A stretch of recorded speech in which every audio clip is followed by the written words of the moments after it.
पहलगाम हमले को लेकर उच्च स्तरीय बैठकों का दौर जारी है। रक्षा मंत्री राजनाथ सिंह ने भी ऐसी एक बैठक की है।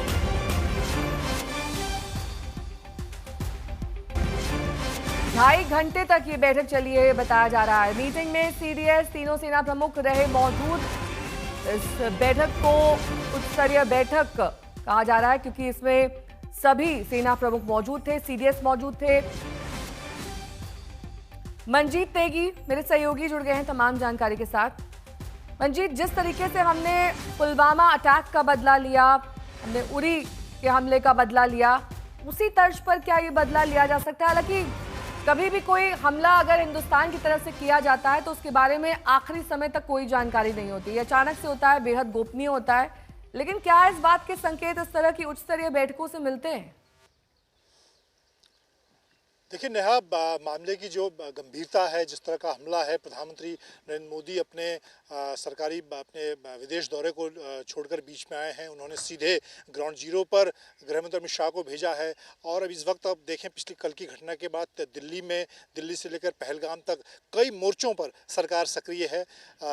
सुबह रक्षा मंत्रालय में साउथ ब्लॉक में रक्षा मंत्री राजनाथ सिंह ने सीडीएस तीनों सेना प्रमुखों के साथ बैठक की। उसके बाद सेना तुरंत एक्शन में आई और पहलगाम और आसपास के इलाकों में जहां पर जंगलों में आतंकी छुपे हो सकते हैं, भागे हैं, वहां पर सेना ने अपनी निगरानी बढ़ाई है। हेलीकॉप्टर से लेकर ड्रोन और बाकी एसेट का इस्तेमाल किया गया। सेना की स्पेशल फोर्स के जो जवान हैं, जो इस तरह के जंगल ऑपरेशन के एक्सपर्ट होते हैं, उनको लगाया गया है। तो सरकार के गंभीर है इस पूरे मामले को लेकर। और इससे पहले कि अगर घटनाक्रम आप देखें, चाहे उरी सर्जिकल स्ट्राइक हो, बालाकोट एयर स्ट्राइक हो, प्रधानमंत्री नरेंद्र मोदी ने हर हमले को एक चुनौती की तरफ से लिया है। और जिस तरह से कल से ही पहलगाम से लेकर साउथ ब्लॉक दिल्ली तक जो सक्रियता सरकार की दिख रही है, और आज जब गृहमंत्री अमित शाह पूरी रिपोर्ट के साथ, ग्राउंड रिपोर्ट के साथ दिल्ली पहुंचेंगे, उसके बाद सुरक्षा मामलों की कैबिनेट की जो सबसे बड़ी कमेटी होती है, जो इस तरह के चाहे शांति का समय हो, युद्ध का